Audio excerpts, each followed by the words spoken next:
Ok, nalazimo se ponovo na ovom random nalogu.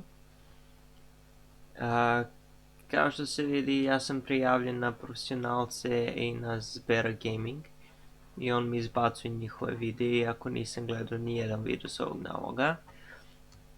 Rečeno mi je u prošlom videu da probam da se prijavim na neki nalog koji nema puno pratilaca kao Marko i Blood. Tako da evo, prijavit ćemo se na Zebru. Jako dobar youtuber, moram da ga pohvalim. Evo, izlazi mi njegov video odmah na početku, samo sam se prijavio. Dalje idemo.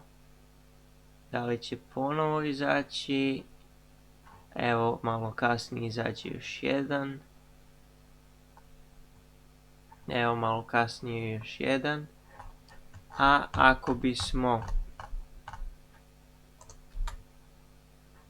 ušli na neki video i svima se lajkovali, dobrodošli u novi video. Danas imamo jedan.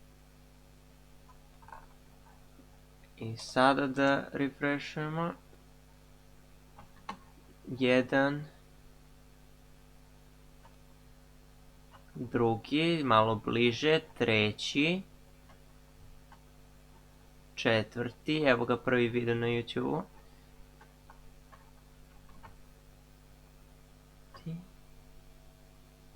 Peti. Znači više videa izlazi. Šesti. Kad uđeš na neki lajkuješ. Dobro.